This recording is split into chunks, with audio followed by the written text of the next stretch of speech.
Iya, pertama-tama terima kasih kepada tim cumi-cumi.com yang sudah sudi hadir tempat kami. Iya, klien kami, klien kantor ya, Mas Andi Muhammad Rivaldi sudah dilaporkan oleh Ibu Profesor Dr. Elsa Syarif, SHMH, berkaitan dengan dugaan Undang-Undang ITE pasal 29 Junto pasal 45B. Ini perubahan terbaru tahun 2024. Nah, namun ada beberapa hal yang menjadi pertanyaan sangat mendasar kepada tim hukum dari Raidin Anom dan Partners, yaitu ini laporannya ya, di Jakarta Utara, Polres Jakarta Utara. Pelapornya atas nama Ibu Elsa sendiri.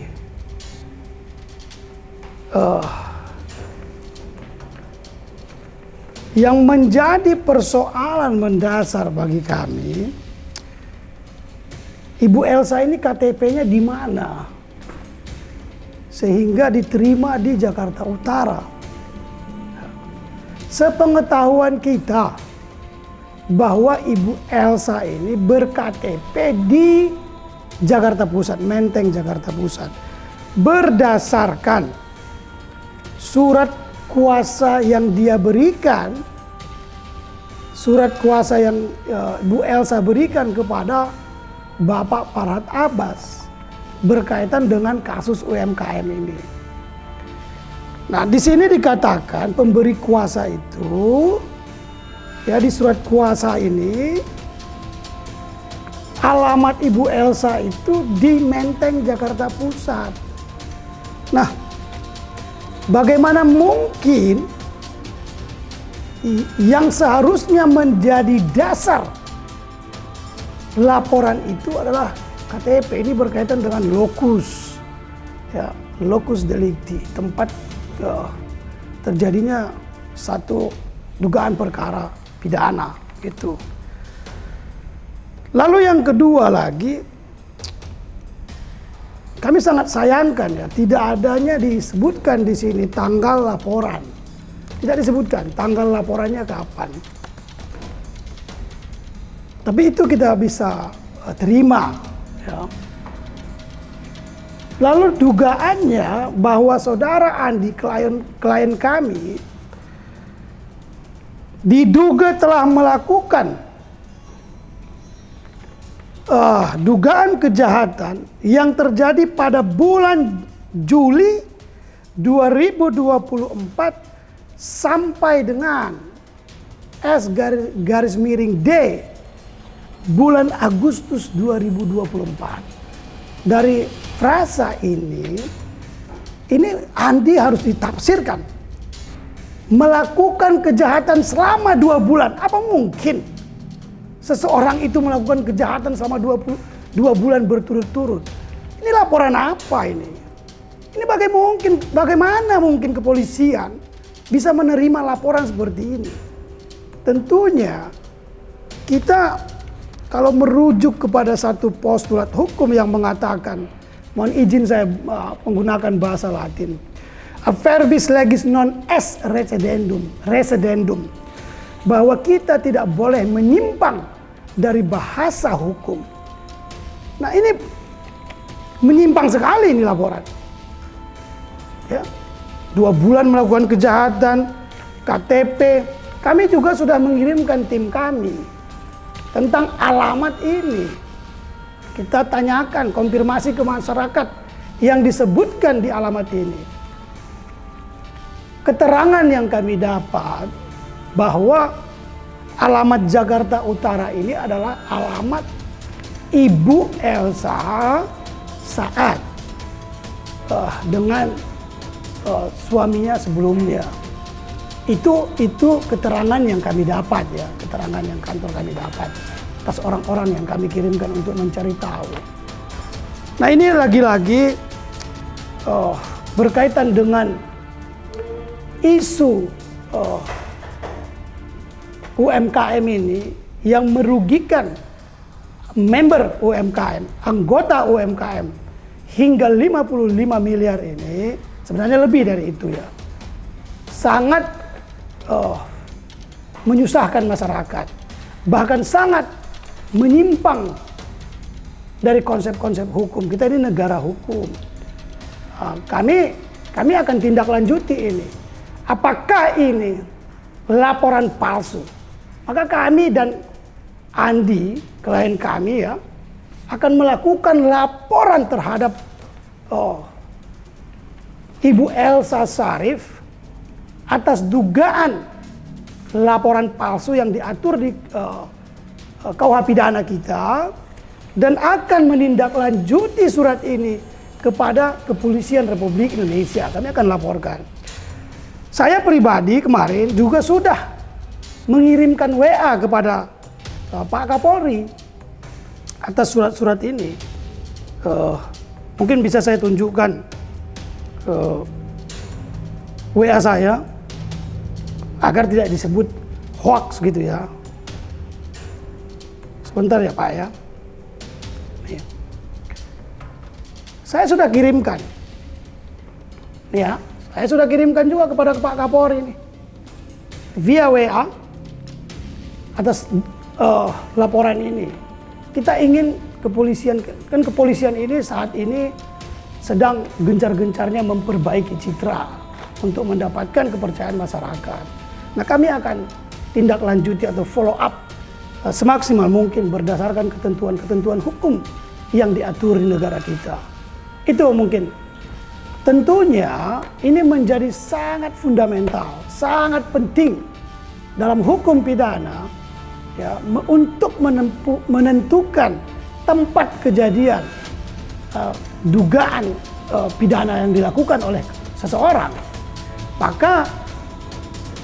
Makanya Polres itu kan terbagi-bagi kan.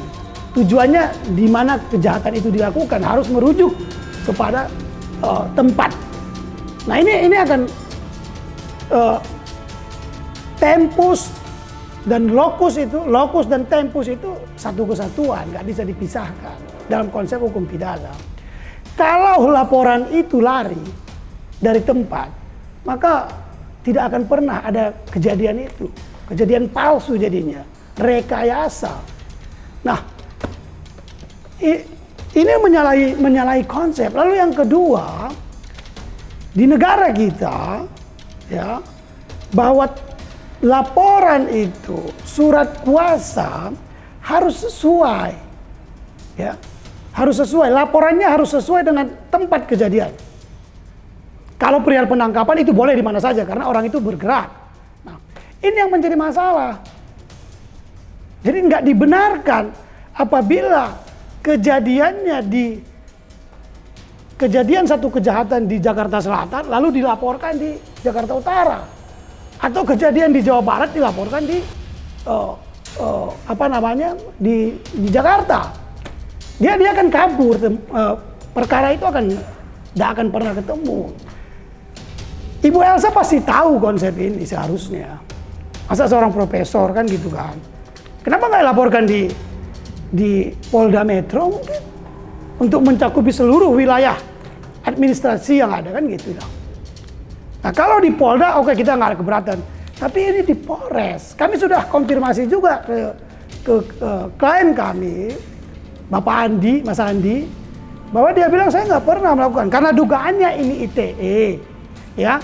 Maka ITE itu di mana seseorang itu menonton, dia bisa laporkan di mana saja.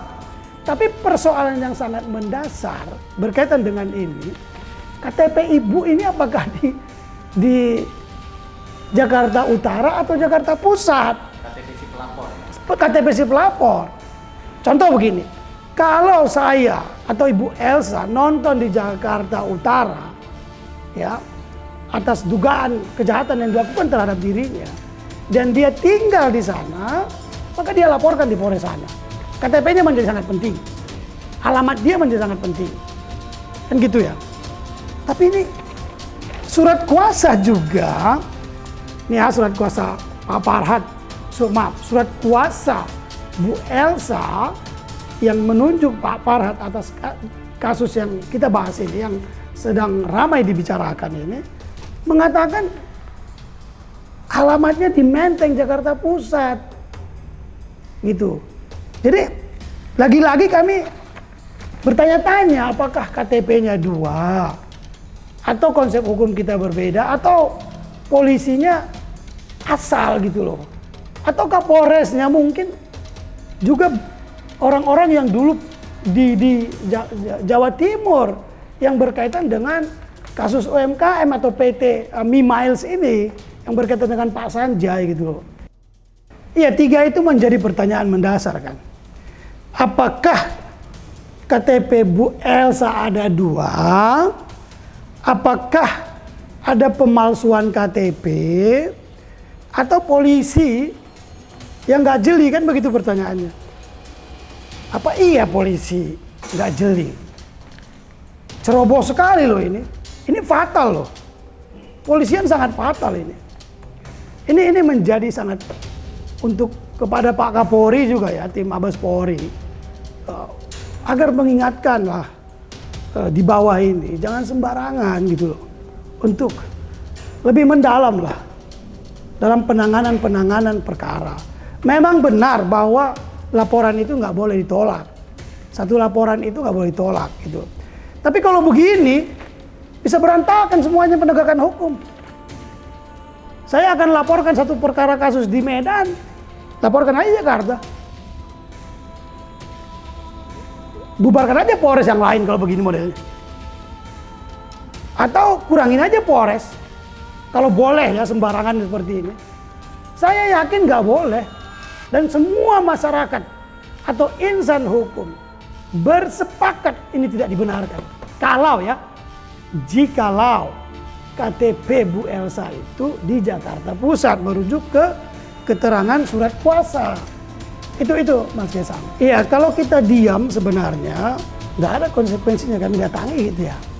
Tapi karena kita bicara tentang konsep hukum, tidak boleh menyimpang dari bahasa hukum, dari konsep hukum sebagai negara hukum. Maka kami sudah membahas ini dengan klien kami Mas Andi. Kami akan membuat laporan baik terhadap Ibu Elsa sendiri ya, untuk memfollow up, untuk menindaklanjuti laporan ini, karena ada dugaan kami ini laporan palsu sebagaimana yang diatur 220 KUH pidana kita.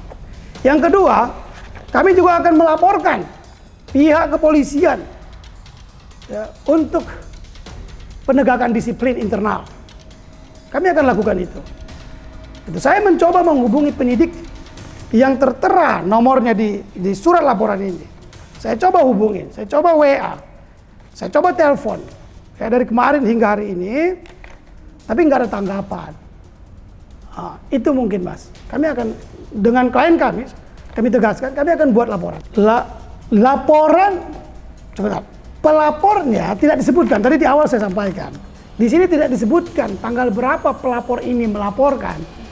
Secara umum laporan itu, ya ada banyak laporan lah di kantor ini yang kami terima.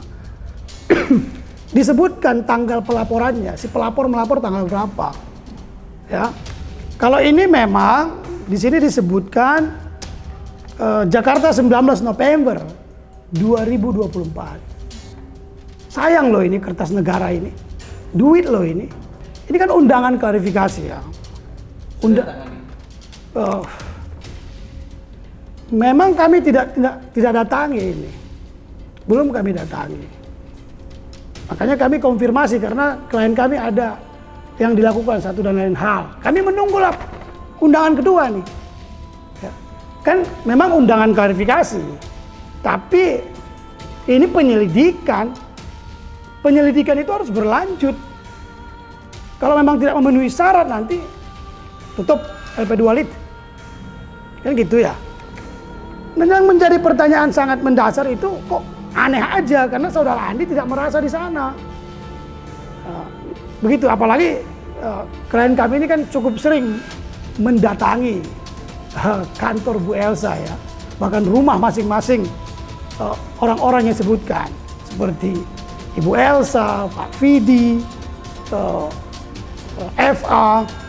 Karena nama-nama ketiga nama ini ditulis Pak Sanjay ya, di dalam surat kuasa dan keterangan tertulisnya bahwa ketiga orang ini menerima uang titipan gitu. Dan mereka masyarakat yang dirugikan saat ini. Jadi kita harus buka secara bersama-sama seterang-terangnya. Ya kalau kita mau bicara tentang sah dan legal, maka ada dua sebenarnya kata legal dan sah itu berbeda. Ya. Ini tidak sah, tapi ini legal.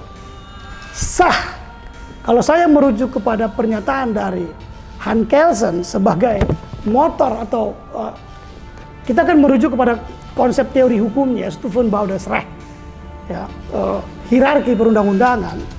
Dia mengatakan sah harus tunduk dan taat kepada aturan-aturan hukum yang berlaku. Sedangkan legal ya, dijabarkan oleh Hart dalam konsep of law-nya, legal itu ya dikeluarkan semena-mena aja. Karena dia lembaga negara yang sah, dia akan menjadi produk hukum nih. Jadi bermasalah. Kalau catatannya KTP-nya tidak sesuai. Jadi jangan lupa untuk subscribe Cumi Cumi. Ditekan ya tombol lonceng merahnya.